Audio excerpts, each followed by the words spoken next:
বিসমিল্লাহির রহমানির রহিম। পাখি কখনো ডাল ভেঙে পড়ে যাওয়ার ভয় করে না, কারণ তার বিশ্বাস ডালের উপরে নয়, ডানার উপরে। তাই জীবনে চলার পথে নিজের উপরে বিশ্বাস রাখা অন্য কারোর উপরের থেকে বেশি গুরুত্বপূর্ণ। আসসালামু আলাইকুম ভিউয়ার্স, কি অবস্থা, কেমন আছেন? আশা রাখি সকলেই ভালো আছেন নিজ নিজ অবস্থান থেকে, এবং আমিও ভালো আছি আল্লাহ পাকের অশেষ রহমতে ও আপনাদের দোয়ায় আমার নিজের অবস্থান থেকে। তাহমিদাস ডেইলি ব্লগ থেকে নতুন দিনের আরও একটি নতুন ভিডিও নিয়ে আমি আপনাদের সামনে হাজির হলাম। আমি তাহমিদা, রাজশাহীর মেয়ে, বগুড়া থেকে বলছি। সকালে দেখতেই তো পাচ্ছেন আজ সারা রাতই বৃষ্টি, আর ভোরের দিক থেকে তো আরও বেশি জোরে জোরে বৃষ্টি হচ্ছিল। তো বৃষ্টির মুহূর্তগুলো এত সুন্দর লাগছিল যে মনে হলো যে পুরো পৃথিবীটাই কেমন যেন এতটাই নিশ্চুপ আর নির্জীব, আর তার সাথে পানির ফোঁটার শব্দগুলো কেন যেন কানে ভেসে ভেসে আসছিল। তাই আপনাদের সামনে আমি এত সুন্দর মুহূর্তগুলো না শেয়ার করে আর পারলামই না। সকালে নাস্তা কি বানাবো অনেকক্ষণ একটু চিন্তা করলাম, ভাবছিলাম যে একটু খিচুড়ি টাইপের কিছু একটা বানাবো, কিন্তু আমার ছোট মেয়ে আবার খিচুড়ি তেমন একটা পছন্দ করে না, যার কারণে যে একটু রুটি আর পরোটা বানাই নিয়েছিলাম। তার সাথে গতকালের তরকারি ছিল মুরগির মাংস, আর এই যে লাচ্ছা সেমাই ছিল, এগুলো দিয়ে খেয়ে নিব। আর তারপর থেকে তো আর বসে থাকার কোনো উপায় নাই, সংসারের কাজকর্মেই ব্যস্ত হয়ে গেলাম। আর টুকটাক করে কি করব না করব, কোথায় থেকে শুরু করব, এই চিন্তা ভাবনার মধ্যেই তো সেকেন্ড বেডরুমটা মনে করলাম যে আজকে গুছিয়েই নিই। তাই আমি আগের চাদরটা উঠিয়ে ফেলে এই তো আরেকটা নতুন চাদর পেরে দিচ্ছি। আমি সবসময় একটা পুরাতন চাদর দিয়ে আমি আমার তোশকটাকে ঢেকে রাখি, এতে কি হয় ধুলাবালু ময়লা আমার এই তোশকটাতে সরাসরি এসে পড়ে না। আচ্ছা, আমার এই বেডশিটটা পাড়াও হয়ে গেছে, আর আমি সুন্দর করে গুছিয়েও নিচ্ছি। আসলে রুমের ভেতরে মেন জিনিসটাই হচ্ছে আমাদের বেড, আর এই বেডটা যখন সাজানো গোছানো পরিপাটি থাকে পুরো রুমটারই মানে কি বলবো, দৃশ্যটাই চেঞ্জ হয়ে যায়, খুব অপূর্ব লাগে। সাজানো গোছানো রুম, সাজানো গোছানো বিছানা, আসলে এই ধরনের পরিপাটি সবসময় সব কিছু থাকলে না খুব ভালো লাগে। আর এরই মধ্যে কিন্তু বৃষ্টিও থেমে গেছে, আর অনেক রোদ উঠেছে ঝলমলে, আর যার কারণে কিন্তু আমার ভিডিওটাও কেমন যেন একটু ফ্যাকাশা ফ্যাকাশা লাগছে, মানে রোদের তাপ। আর এই পাশে কিন্তু কারেন্টও নাই, তো আইপিএসের আলো তার যতটুকু ক্যাপচার করছে ঠিক সেভাবে আমি ভিডিওটা করেছি। আজকে কারেন্ট কিন্তু অনেক ডিস্টার্ব দিচ্ছিল, প্রায় ভোর থেকেই কোনো কারেন্ট ছিল না। আর এখানে আমি আমার হাতের তৈরি নতুন টিস্যু বক্স দিয়ে আমি এই টিস্যু বক্সটা ঢেকে রাখবো।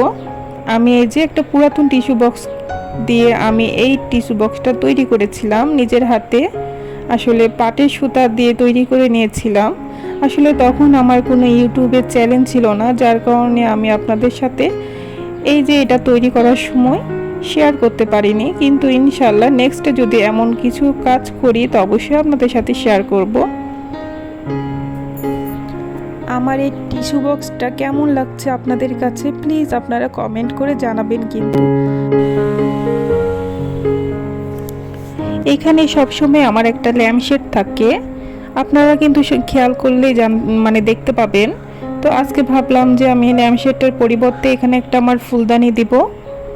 এই যে আমার রোজ ফ্লাওয়ার্স দিয়ে ভর্তি লাল লাল গোলাপ ফুল, তার মাঝে মাঝে একটা করে খয়েরি ফুলের ডাল দিয়েছি, দেখতে কিন্তু আরোই অপূর্ব লাগছে। আর আমাকে হেল্প করার জন্য কিন্তু আমার ছোট মেয়ে সবসময় ব্যস্ত থাকে, সবসময় বলে আম্মু আমি তোমার কি সাহায্য করব বলো। ও কিন্তু আমার আশেপাশে সারাক্ষণই থাকে, ও কিন্তু একটার পর একটা জিনিস দেখছে বা ধরছে, আপনারা একটু খেয়াল করলে কিন্তু বুঝতে পারবেন। আসলে ভিডিওটা যখন তৈরি করি কত কি যে কেটে ফেলি, তো আধা ঘন্টার ভিডিও দেখা যায় কাটতে কাটতে কাটতে কাটতে 10 মিনিটের থাকে, কোনো সময় 9 মিনিটেরও থাকে। কিন্তু জানি না আমি কেন যেন আপনাদের মনের মধ্যে কোনো জায়গায় মনে হয় একটু আশ্রয় নিতে পারছি কি পারছি না। আমার এই ছোট্ট ভিডিওটা আপনারা পুরোপুরি দেখে আসেন না, সত্যি আমার অনেক কষ্ট হয়। কিন্তু কি করব, আমি তো ধৈর্যের বাঁধ আর ভাঙছি না, আমি ধৈর্য ধরেই আছি। ইনশাল্লাহ শেষ পর্যন্ত চেষ্টা করব একদিন আপনারা ভালো লাগা থেকে আমার পুরো ভিডিওটা জুড়ে আমার সাথেই থাকবেন আর আমার ভিডিওগুলো প্রতিটাই দেখবেন, নিশ্চয়ই ভালো লাগবে। তো সব শেষে কিন্তু আমি এখানে পাপোশটাও পেরে দিলাম। আমি ঘরটাও মুছে নিয়েছি, ঝাড়ু দিয়েছি, আর বাকি রুমগুলোও কিন্তু গুছিয়ে নিয়েছি অফ ক্যামেরায়। এত কিছু তার আপনাদের সাথে শেয়ার করা যায় না, ওই যে বললাম পুরো ভিডিও তো অনেক লং হয়ে যায়, কাটতে কাটতে কাটতে কাটতে 9-10 মিনিটের থাকে। এখন কিন্তু দুপুরে রান্না বান্নার আয়োজনের জন্য চলেই আসলাম রান্নাঘরে। আজকে তেমন বেশি কিছু রান্না করব না, একটু মুরগি ভিজিয়ে রেখেছিলাম সকালে ফ্রিজ থেকে বের করে, সেইটাই রান্না করে নেব, সোনালী মুরগি, আর তার সাথে অল্প কিছু পোলাও রান্না করব। আর সাথে সাথে আপনাদের একটু করে শেয়ার করে নেব আপনাদের সাথে। এখন পর্যন্ত যে বা যারা আমার এই ভিডিওটির সাথেই আছেন, আশা রাখি আমার ভিডিওর কোনো একটি অংশ আপনার কাছে ভালো লেগে গেছে। আর এই ভালো লাগা থেকে আপনার কাছে আমার একটাই অনুরোধ, প্লিজ আমার এই ভিডিওটিতে লাইক দিয়ে দিবেন। আর যদি বেশি ভালো লেগে থাকে তো আমার চ্যানেলটিকে সাবস্ক্রাইব করে আমার চ্যানেলের পাশেই থেকে যেতে পারেন। আপনাদের একটি লাইক আমার জন্য অনেক অনেক অনেক বেশি গুরুত্বপূর্ণ, প্লিজ লাইক দিতে ভুলবেন না। আমি এই যে মুরগি কষানোটা যখন মাঝামাঝি পর্যায়ে চলে আসি, সেই পর্যায়ে এসে আমি কিন্তু আলু দিই, কারণ আলু আবার সিদ্ধ হতে চাই না। তো আলুটা আমি দিয়েছি, তারপরে আমি আরও কিছুক্ষণ কষাই নেব, তারপরে কিন্তু আমি ঝোলের পানি অ্যাড করব।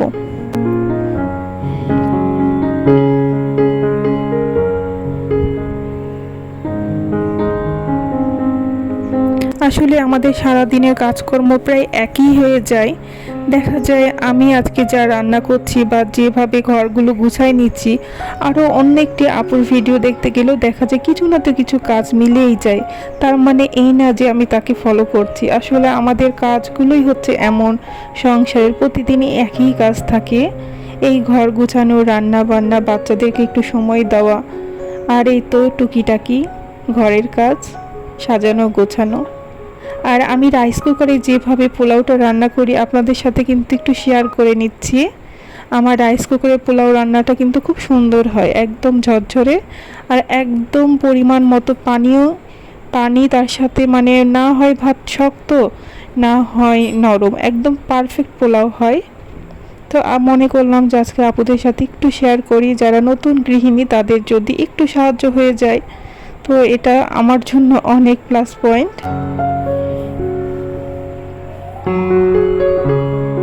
আমি পেঁয়াজটা লাল লাল করে ভেজে তারপরে আমি কিন্তু এই যে চালটা দিয়ে দিলাম, তারপরে আমি আরও কিছুক্ষণ নাড়বো, মানে 2-3 মিনিট একটু ভেজে নেব চালটাকে, কারণ একবার যখন রাইস কুকার হিট হয়ে যায় এই হিটটা কিন্তু অনেকক্ষণ থাকে, সেই হিটে কিন্তু চালটা সুন্দর ভাজা হয়ে যায়।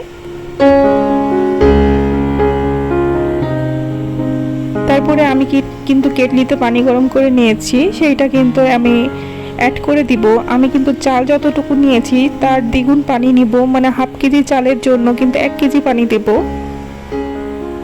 তো আমার এই কেটলিতে প্রায় 1 কেজির মতোই পানি আটে।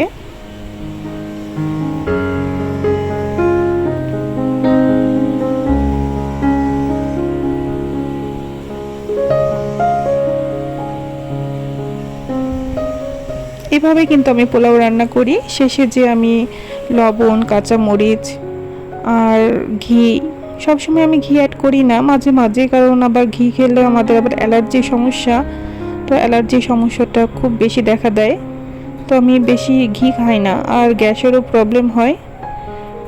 তো আমি এখানে একটু লেবু রসও দিয়েছি, এতে একটু পোলাওটা কি হয়, ঝরঝরে হয়। কম বেশি তো আমরা সবাই পারি এই ধরনের রান্না, কিন্তু কি হয় মাঝে মধ্যে আমরা জানা জিনিসও কেন যেন ভুলে যাই। তো আবার নতুনভাবে দেখলে কিন্তু আবার নতুন করেই সাহস হয় যে না আমি কাজটা করি, এই আর কি।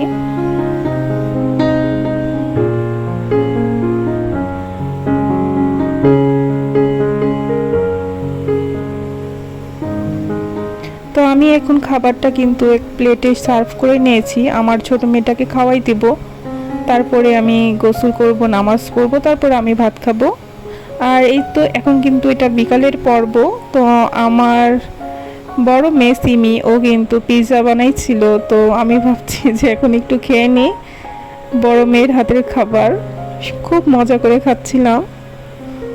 নিজের হাতের থেকে বেশি কিন্তু বাচ্চারা কিছু যদি করে সেইটাকে খেতে কিন্তু আরও বেশি আনন্দ লাগে।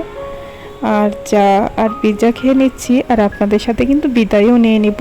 আসসালামু আলাইকুম, আল্লাহ হাফেজ।